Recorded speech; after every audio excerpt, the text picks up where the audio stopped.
षष्ठ्यंत समर्थ सुबंतों से प्राग दिव्यतीय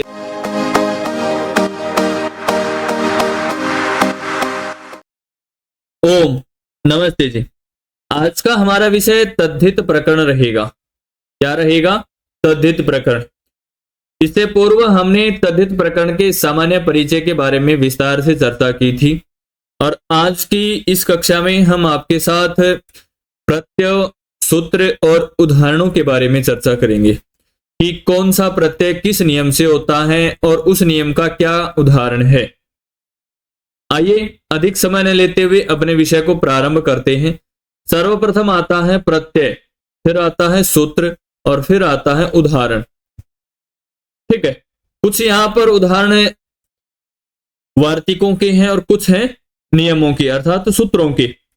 अब कितने हैं यहां पर प्रत्यय? आप देख पा रहे हैं यहां पर प्रत्यय है 9। अब 9 प्रत्यय हैं, 9 में से कुछ वार्तिक से हुए हैं और कुछ सूत्रों से हुए हैं। ठीक है, और उनके उदाहरण हैं। सर्वप्रथम अण प्रत्यय आता है। अण प्रत्यय किस नियम से होता है? अश्वपत्यादिभ्यश्च नियम से। और इसके उदाहरण क्या है? आश्वपतम और गाणपतम। अब मन में एक विचार उत्पन्न हो रहा होगा कि अश्वपत्यादिभ्यश्च नियम का हमें अर्थ ही नहीं पता, तो हम आश्वपतम और गाणपतम कैसे माने? इसमें तो अण का कहीं जिक्र ही नहीं हो रहा। तो आप चिंता ना करें, प्रथम हम आपको प्रत्यय अवगत करा रहे हैं अर्थात बता रहे हैं। ठीक है, कौन कौन सा प्रत्यय किस किस नियम से या किस वार्तिक से हो रहा है, ये चीजें हम आपको बताने का प्रयास कर रही हैं। उसके पश्चात इन नियमों के अर्थों के बारे में भी विस्तार से चर्चाएं की जाएंगी। ठीक है, तो सर्वप्रथम अण प्रत्यय हमने पढ़ लिया। दूसरा आता है नय प्रत्यय। अब नय प्रत्यय किस नियम से होता है? द्वितीय, द्वित्यादित्य, पत्योत्तर पदान्य नियम से होता है, जिसका उदाहरण दैत्य, आदित्य, आदित्य, प्रजापत्य।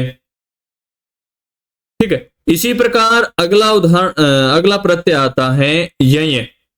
अब यय प्रत्यय किस वार्तिक से हो रहा है? ये नियम से नहीं हो रहा, ये वार्तिक से हो रहा। देवाद्य ययौ। उदाहरण क्या बन रहा है? दैव्यम। ठीक इसी प्रकार इसी वार्तिक से हो रहा है अय प्रत्यय। इसका उदाहरण क्या बन रहा है? दैवम। एक उदाहरण दैव्यम और एक का उदाहरण दैवम, दोनों में परिवर्तन है। ठीक है, देखेंगे तो आपको समझ में आएगा। ठीक इसी कड़ी में आगे बढ़ते हैं तो अगला प्रत्यय आता है यय। अब यय प्रत्यय किस वार्तिक से हो रहा है? बहि षष्ठी लोपो यंच। उदाहरण क्या बनता है? बाह्य। इसी प्रकार आगे बढ़ते हैं तो इकक प्रत्यय आता है, यह भी वार्तिक से होता है। वार्तिक क्या है? इकक च। और उदाहरण क्या बनेगा? बाहिक। अब कई स्थानों पर पूछ लिया जाता है कि दैव्यम और दैवम में कौन कौन सा प्रत्यय है। क्योंकि आप भी प्रतियोगी परीक्षाओं की तैयारी कर रहे हैं या वर्तमान में आप कक्षा 12 में, 10 में या शास्त्री आदि में या कहीं पर भी पढ़ रहे हैं, जब भी भविष्य में आप प्रतियोगी परीक्षाओं की तैयारी करते हैं तो वहां इन शब्दों के बारे में, इन प्रत्ययों के बारे में चर्चाएं होती हैं।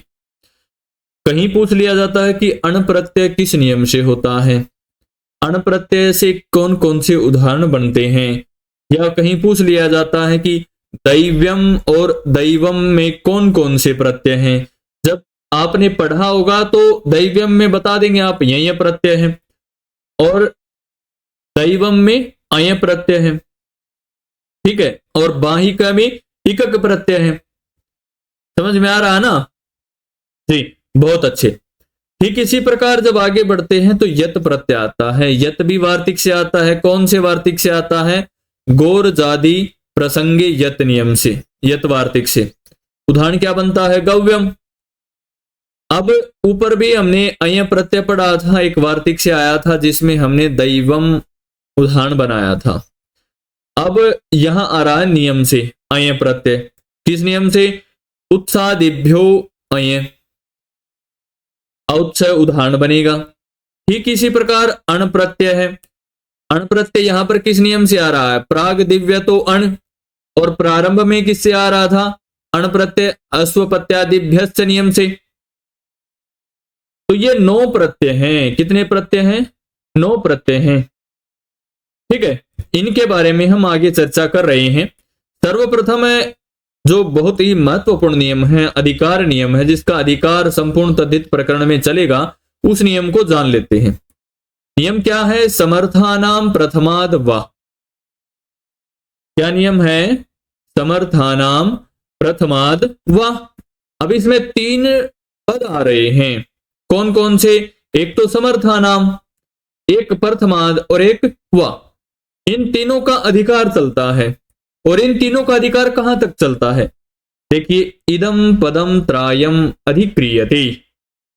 इन तीनों पदों का अधिकार चलता है कहां तक? प्राग दिशः इति यावत।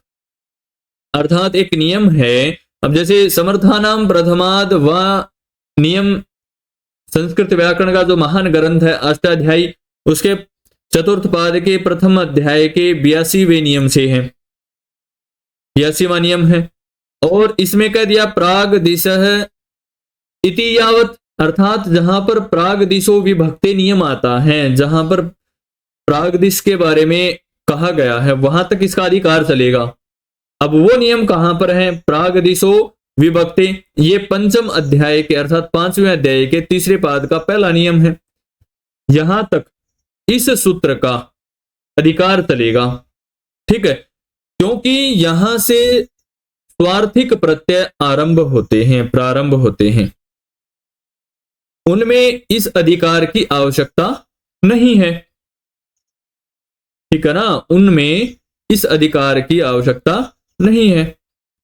तो अधिकार सूत्र होने से इन पदों का अपने स्थल में उपयोग नहीं, विभक्ति सूत्रों में उपस्थित होकर उनकी अर्थात इनकी चरितार्थता होती है। इसी कड़ी में पद विभक्ति होने पर एक नियम आता है समर्थ पद विधि।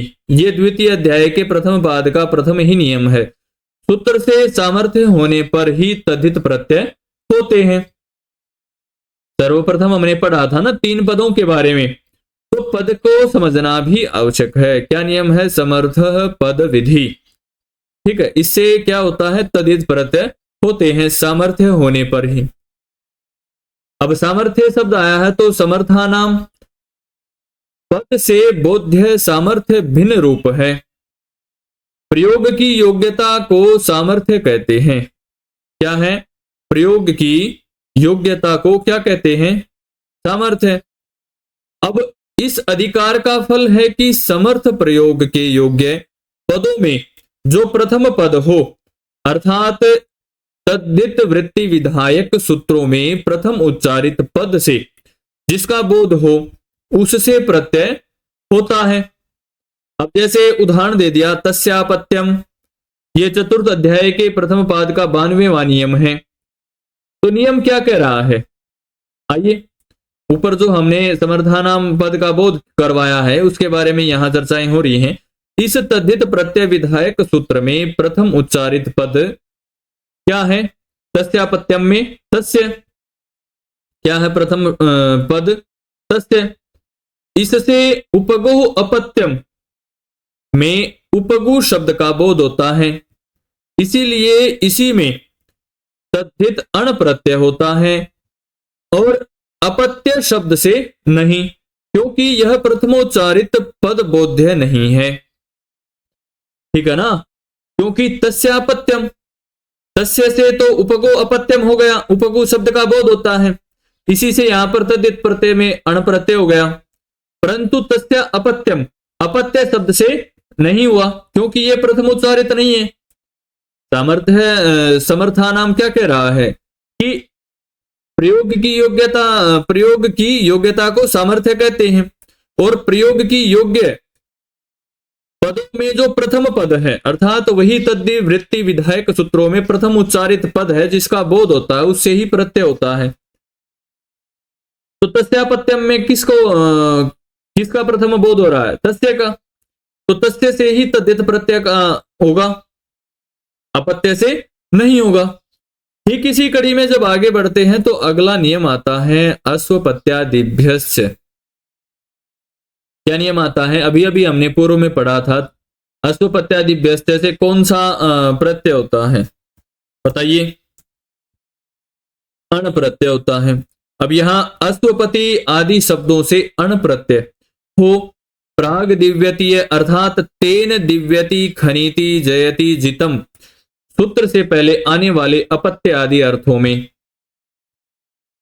भाई अश्वपति आदि शब्दों से अण प्रत्यय हो, ठीक है, अण प्रत्यय हो, परंतु आगे बांध भी दिया। कहां तक होगा अण प्रत्यय? अर्थात तेन दिव्यति खनीति जयति जितम, जो चतुर्थ अध्याय का चतुर्थ पाद का द्वितीय नियम है, अर्थात दूसरा सूत्र है। सूत्र से पहले आने वाले अपत्य आदि अर्थों में ही इसका क्या होगा? प्रयोग होगा। पूर्वोक्त सूत्र से पहले जिन अर्थों का प्रयोग, जिन अर्थों का प्रत्ययों का, जिन अर्थों में अर्थों के प्रत्ययों का विधान किया गया है उन्हें प्राग दिव्यतीय कहा जाता है। अपत्य आदि अर्थ उन्हीं के अंतर्गत आते हैं। समझ में आया ना? आइए इसी कड़ी में जब आगे बढ़ते हैं तो सर्वप्रथम हम उदाहरण देखते हैं। अश्वपत्यादि में कौन कौन से दो उदाहरण बन रहे थे हमने ऊपर पढ़ा था जब अण प्रत्यय के साथ में। एक तो पढ़ा था आश्वपतम और एक गणपतम। अब आश्वपतम अर्थात अश्वपति की संतान। अब आश्वपतम में अश्वपत्यादि व्यस्त नियम से अण प्रत्यय हो गया। अब अण प्रत्यय होने के बाद अण के णकार की हलंत्यम से इत संज्ञा की प्राप्ति हो रही है, क्योंकि अणकार है, हल है, व्यंजन है, तो हलंत्यम से अणकार की इत संज्ञा करके तस्य लोप से अर्थात इत संज्ञा का फल स्वरूप उससे लोप कर देंगे अणकार का। और लोप होने के पश्चात एक नियम पढ़ा था पूर्व कक्षाओं में भी और यहां भी, तद्दितेस्व चामादि। नियम क्या कहता है कि सूत्र से आदि अच की वृद्धि हो जाएगी। किसकी हो जाएगी? आदि अच की। अब अश्वपति में आदि अच क्या है? तो अ को वृद्धि होगी तो क्या बनेगा? आश्वपति। आश्वपति ही बनेगा ना, और आश्वपति बनेगा प्लस में अ है, तो यची भम से भ संज्ञा कर देंगे किसकी? आश्वपति के अंतिम आकार की अर्थात स्वर की। तो अंत में टी में ई है तो ई की भ संज्ञा हो गई, और भ संज्ञा होने के पश्चात यस्येति च नियम आता है। इसी के साथ में भ संज्ञक इकार का अर्थात स्वरों का लोप हो जाएगा, जिसमें अकार भी आता है, इकार भी, उकार भी रहता है। तो हमारे पास रूप क्या शेष रहा? आश्वपत अ, और जब आश्वपत अ शेष रहेगा तो अ को त में मिला देंगे तो आश्वपत, यही बना ना। और कृत दित समासाश्च से प्रातिपदिक संज्ञा कर देंगे और स्वादुत्पत्ति विभक्ति कार्य कर देंगे तो आश्वपतम हमारा रूप सिद्ध हो जाएगा। अब आप कहेंगे स्वादुत्पत्ति क्या है? अरे जहां पर सुप आदि विभक्ति कार्य होते हैं उसे स्वादुत्पत्ति विभक्ति कहते हैं। अब सुप क्या है? अब सु औ जस अम औट सष्टाभ्याम भिस, ये 21 प्रत्यय हैं।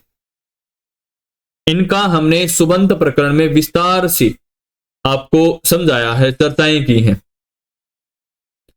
ठीक इसी प्रकार आश्वपतम के समान ही गणपतम है, अर्थात गणपति की संतान।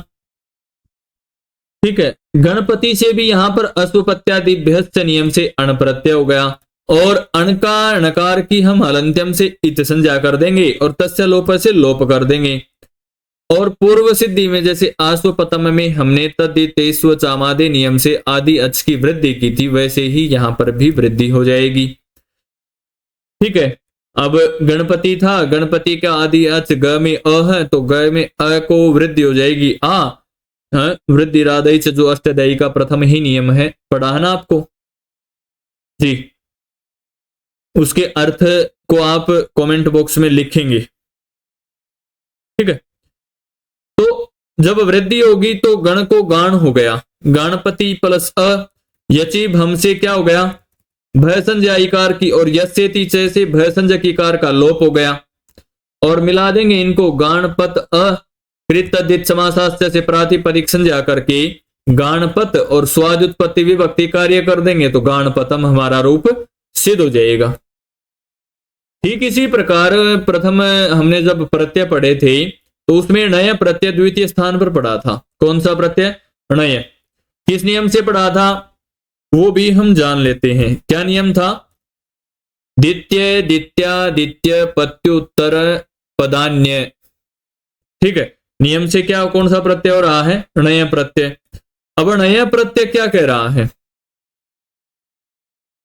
णय प्रत्यय क्या कह रहा है कि प्राग दिव्यतीय अर्थों में दिति, अदिति, आदित्य शब्द पति उत्तर पद में हो, ऐसे शब्दों से कौन सा प्रत्यय हो? णय प्रत्यय हो। कौन सा प्रत्यय हो? णय। और जब णय प्रत्यय होगा तो हमारे पास क्या उदाहरण बनेगा? दैत्य। ये व्याख्या में दे रखा है, दिति अर्थात दैत्यों की माता, अदिति अर्थात देवताओं की माता, और आदित्य और पति शब्द जिसमें उत्तर पद हो, उन षष्ठ्यंत समर्थ सुबंतों से प्राग दिव्यतीय अर्थों में णय प्रत्यय होगा। यहां एक चीज और है, उन षष्ठ्यंत समर्थ सुबंतों से अर्थात छठी विभक्ति में सुबंत अर्थात सुप आदि प्रत्यय। अब उदाहरण दैत्य है। जब रूप चलता है दैत्य शब्द का रूप पद बनता है तो ये छठी विभक्ति का एक वचन है, षष्ठी का, अर्थात दिति की संतान है। दिति से णय प्रत्यय होगा किस नियम से? द्वितीय पत्युत्तर पदान्य नियम से। णय का क्या शेष रहा? य। टूटू से हमने णकार की संज्ञा कर दी, क्योंकि चवर्ग और टवर्ग की संज्ञा कर देता है, और टवर्ग में ण आता है, ट ठ ड ढ ण। तस्य लोप से लोप कर दिया ण का, संज्ञक का। अब जिस प्रकार हमने आसुपतम और गाणपतम में वृद्धि की थी तदितेस्व चामादे नियम से, ठीक उसी प्रकार यहां पर भी वृद्धि हो जाएगी आदि अच को। अब आदि अच दिति में क्या है? द में ई, तो द में ई वृद्धि हो जाएगी, तो आ आई औ ये वृद्धि का रूप है, तो ई को क्या हो गया? आई। तो दैति प्लस यची हम से भय संज्ञा कर देंगे, दैति के इकार की भय संज्ञा हो जाएगी, तो यस्येति च नियम से भय संज्ञक इकार का लोप भी हो जाएगा, और जब लोप हो जाएगा और इनको मिला देंगे तो दैत्य बन जाएगा, और कृत तद्धित समासाश्च से प्रातिपदिक संज्ञा और स्वादुत्पत्ति विभक्ति कार्य कर देंगे तो दैत्य रूप हमारा सिद्ध हो जाता है। ठीक इसी प्रकार जब आगे बढ़ते हैं तो एक नियम आता है जिसके बारे में हम आपके साथ अगली कक्षा में चर्चा करेंगे। नियम क्या है? हलो, यमा, यमी, लोप। धन्यवाद। फिर मिलेंगे इसी प्रकार की नई नई कक्षाओं के साथ।